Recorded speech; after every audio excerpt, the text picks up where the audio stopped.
next hour on Happening Now. Andrew. All right, thanks. An age-old rite of passage in the dog days of summer will no longer be for many Boy Scouts.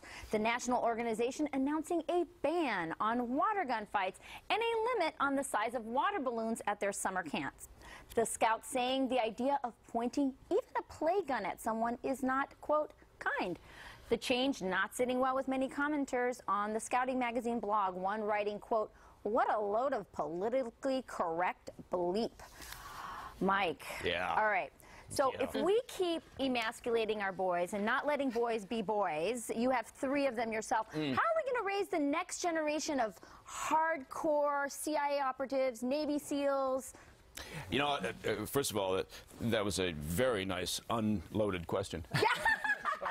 You obviously know how I feel about this. We're on the same sheet of music. Look, yeah, my 3 boys, Scooter, Sluggo, and Muggsy, all under 8 years old. And the one, he's turning 8, Scooter's turning 8 on this weekend. And the thing that we're doing is we're having all his friends over. We're dividing them into 2 teams. We're giving them massive buckets of water balloons, and we're going to let them loose. That's what you do. That's what, I know this is going to sound, people are going to say, well, that sounds sexist. That's what boys do, right? And you also pick up a stick. And I know this is, well, you don't want to give them a weapon or a play weapon. I could take away all the Nerf guns and all the play weapons that they have right now. They'll go out in the backyard, find a stick, and it's a gun.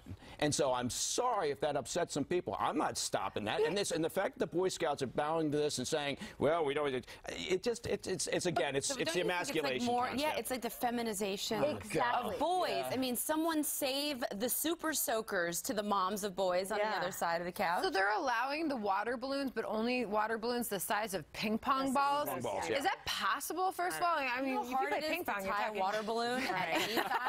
The bigger they are, the easier it is. They have this machine thing, but if you came to my house, you'd be so offended you wouldn't know where to start. I mean, it's full blast there at all times, like gigantic, like Nerf guns, bigger than me. We've got all kinds of things. We get the kids together, and they'll spend all day long playing war. This is it's the whole concept of God forbid we offend anybody. God forbid we all don't get trophies. Oh my God. Everybody's got to get a participation medal, and it's nonsense. And you know what we're doing? It's every generation. Of course, we want things to be easier for our kids. Of course, we want to be included. Of course, that.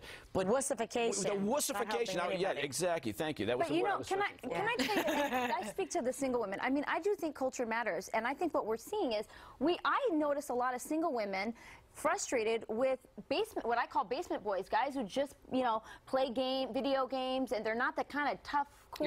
You're looking over at me. They're not in my world, honey. I can tell you that. I know, but I'm saying, would you say that there is an effect on that in the long term, that we will end up raising wussified boys if we keep putting these kinds of parameters? Yeah, I mean, look, there's a lot of, thumb-sucking, beta-wearing pajama boys running around out there. I think it's a bigger problem. Unfortunately, I don't think we have time to address that. You know what? We'll do it during overtime. Life stealers. There's a team. Yes, life-stealing frauds. Have you ever had a hard time keeping your man's attention?